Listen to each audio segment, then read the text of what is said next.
In 1206, a foreign army seized control of Delhi, inheriting a geographical nightmare. They were massively outnumbered, plagued by assassinations, and surrounded by hostile borders. When Qutbuddin Aibak took the throne, he faced a harsh reality. Smashing through defenses and claiming territory was a brutal, bloody achievement, but actually governing this massive landmass was an immediate crisis. The early sultans quickly realized that you cannot hold a hostile continent together with just cavalry charges and towering monuments of stone. The physical structures they planted in the ground required a completely new type of infrastructure to protect them. For the next 320 years, the Delhi Sultanate functioned as a ruthless laboratory for statecraft. Out of pure necessity, they engineered a sprawling administrative machine designed entirely for survival. To actually understand how they held the Indian subcontinent, we have to look past the endless cycle of kings killing kings. We need to look at the permanent operating system they invented to control the land. Rulers like Iltutmish faced a massive logistical barrier. They had to project absolute power across thousands of miles without a standing army and without modern communication. Their first solution was a system called the Ikta. With an empty central treasury, the crown made a radical compromise. They divided the map, giving their military officers administrative rights over massive tracts of land, rather than paying them in cash. These officers, or iqtidars, acted as regional governors. Their job was to maintain local law and order, levy taxes from the villages, and in exchange, provide a strict quota of equipped soldiers directly to the sultan whenever he called. It worked as a stopgap, but it carried a fatal flaw.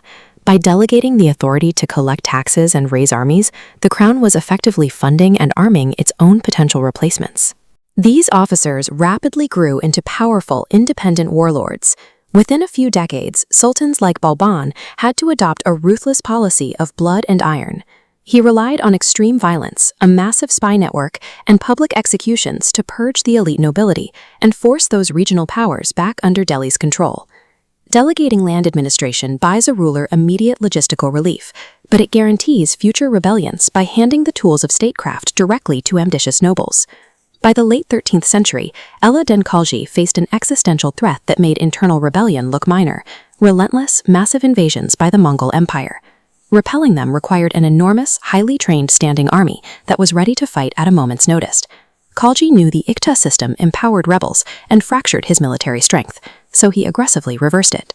He reclaimed massive tracts of land directly under state control, known as Khalisa land, cutting the noble middlemen out of the tax loop. With the tax revenue flowing straight into the capital, he executed his boldest move. He paid his massive new standing army entirely in pure cash, directly from the central treasury. Every soldier's loyalty was now tied explicitly to the sultan. But pumping that much liquid cash into the local economy triggered a severe crisis. It caused immediate, rampant inflation. Prices spiked so high that the soldiers' new cash salaries could barely cover their basic survival needs. His fix for this was an ingenious piece of economic engineering. He created the Diwan-e-Riyasat, a dedicated market control department. This agency strictly fixed the price of every essential commodity across the empire, from grain and cloth to livestock. Running this economy required absolute compliance. Khalji deployed a network of market controllers and spies who exacted brutal punishments on merchants who cheated on weights. He even instituted a policy of physically branding horses to prevent soldiers from committing fraud during military reviews. To survive the Mongol war machine, Alauddin Khalji successfully engineered a strictly controlled, centrally planned economy centuries ahead of its time. But the administrative machine they built was delicate. Under the Tughlaq dynasty, brilliant but completely reckless experimentation began to tear the Sultanate's carefully balanced system apart. Facing a silver shortage, Muhammad bin Tughlaq attempted to introduce a token fiat currency, decreeing that cheap copper coins would carry the exact same value as silver. The logic was sound, but the state failed to implement anti-counterfeiting measures. Citizens easily forged the copper coins at home, multiplying the money supply and collapsing the entire economy. He followed this up with an equally catastrophic logistical failure. To better control the southern peninsula, he forced the entire population of Delhi to abandon their homes and march hundreds of miles south to a new, isolated capital at Dawlatabad Fort. The relocation killed thousands and was ultimately abandoned. Trying to stabilize the resulting chaos, his successor, Firuz Shah Tughlaq, tried to buy the loyalty of the nobles. He decreed that military roles and land grants would become hereditary.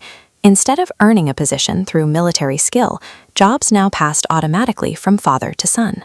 When competence is replaced by inheritance, an empire rots from the inside out. The military became complacent, the central authority weakened, and the Sultanate's administrative engine permanently seized up. By the early 1500s, the Delhi Sultanate was severely fractured. Under the stubborn, uncompromising rule of Ibrahim Lodi, the state alienated its own nobility to the point where they actively invited outside intervention just to remove him. That intervention arrived in 1526 on the battlefield of Panipat. Babur, advancing from Central Asia, brought early gunpowder artillery into India. In a matter of hours, modern technology wiped out the Sultanate army, delivering a shattering blow. The 5 ruling dynasties of the Sultanate died out in the dust of Panipat, but their administrative operating systems survived the transition of power. They left behind permanent mechanical structures. The division of the subcontinent into local administrative districts called parganas, the implementation of a cash-based economy, and the establishment of standardized tax brackets were all fully codified in the state's bureaucracy. The Delhi Sultanate was a brutal anvil upon which modern Indian statecraft was forged. They engineered a system of taxation and territorial control so effective that the incoming Mughal Empire simply adopted it, scaled it up, and eventually passed it on to the British.